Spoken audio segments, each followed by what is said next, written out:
The 5 biggest intermittent fasting mistakes that I see people making all the time that can derail their intermittent fasting efforts.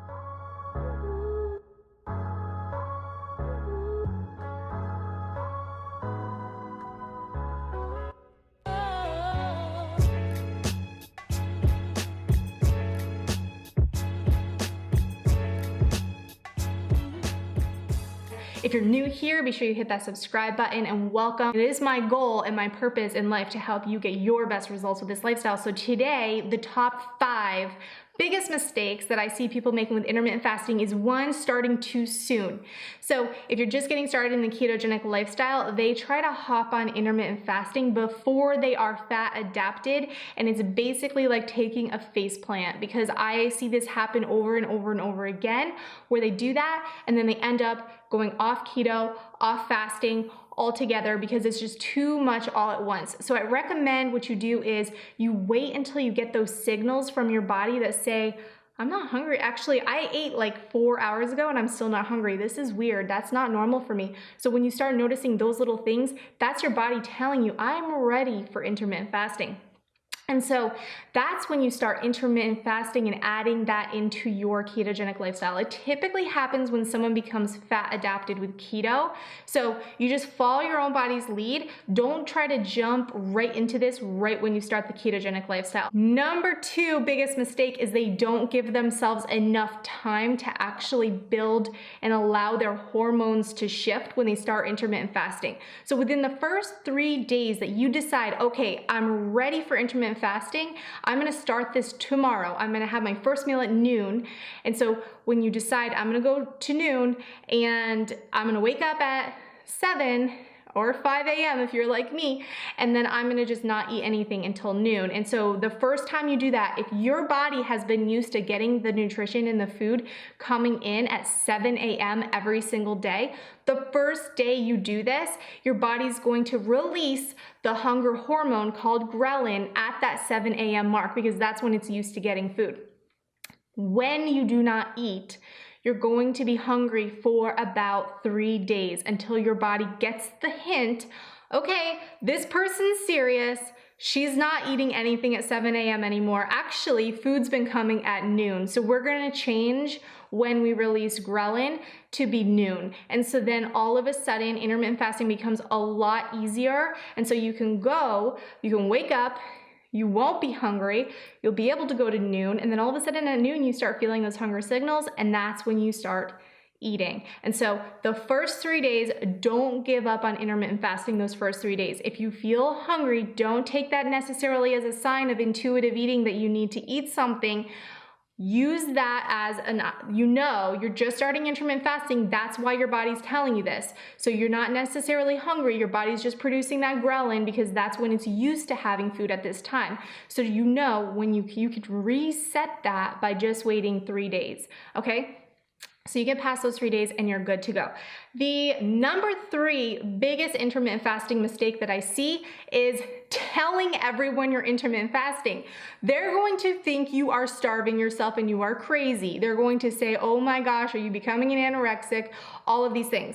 And I want to reassure you guys, what you are doing is enhancing your health and your longevity, and a lot of people don't understand fasting yet at that level. And so when you start intermittent fasting, a lot of times people are going to think it's unusual because they're so used to everyone saying you have to eat every 2 hours, you can't let yourself get too hungry, you need to eat like small meals, multiple meals throughout the day, and this is opposite to what you actually need to do to burn fat. So don't tell them that you're intermittent fasting, because if you start telling people, oh, I'm not eating because I'm fasting right now, I'm intermittent fasting, they're gonna be like, uh-oh, does she have a problem? Is she have a food issue now? Like, just let it go. Like, or they're gonna convince you, no, you need to eat, no, you're starving. Let me tell you guys this little story. I was on a trip and I'm in the hotel and I'm walking by these women, these older women, and it's literally 7:30 in the morning. And one of the women goes, we need to go get something to eat. I have not had anything to eat yet today. And the other woman was like, you haven't had anything to eat yet today? Are you serious? You must be starving.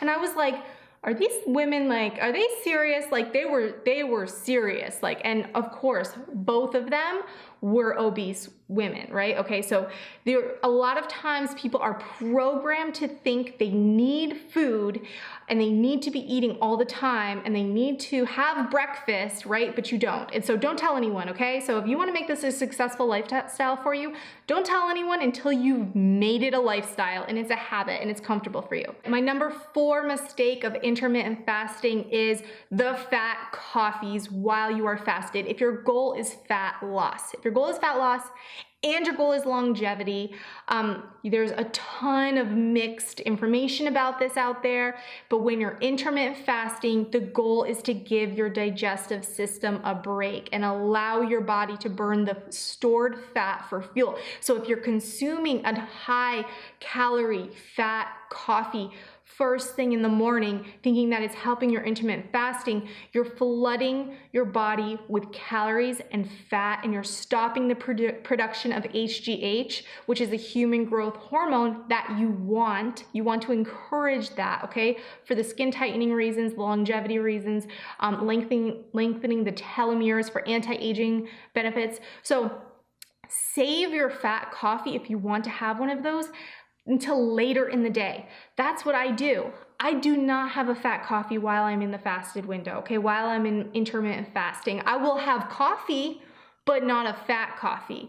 I will add a little splash of half and half to that has a minimal macros and calories because I drink that a little bit slowly over the course of my intermittent fasting time, but I will not add butter or have a fat coffee or keto cream or anything like that during my fasted window. I wait until later on, and I use that as a part of my first meal or my only meal if I'm doing OMAD. Number 5, biggest mistake with intermittent fasting that I see people make is they do it for 2 weeks and then they say, I haven't seen any results from this. This doesn't work. It's over. I'm not doing this. I'm eating breakfast again. You need to wait at least 30 to 60 to 90 days of doing this consistently before you are really going to see the maximum benefits of this, and especially the skin tightening benefits. You will see some fat loss results pretty quickly, but the magic of intermittent fasting comes later on with consistency by sticking it out. Do not give up too soon. Really focus on the long-term goal of this and benefits of this.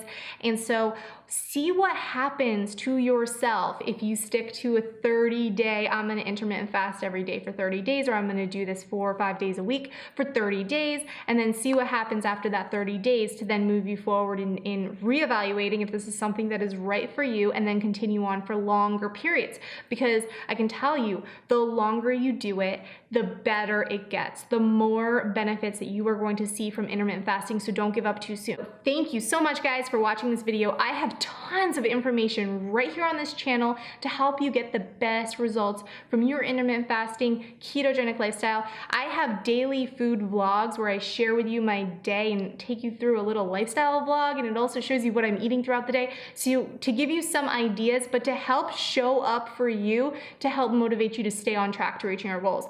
I am literally in the trenches with you. I had a baby, I lost a ton of fat with the keto lifestyle, and now I'm here to help motivate and inspire you to keep going towards your goals. So thanks, guys, for watching this one. Take care.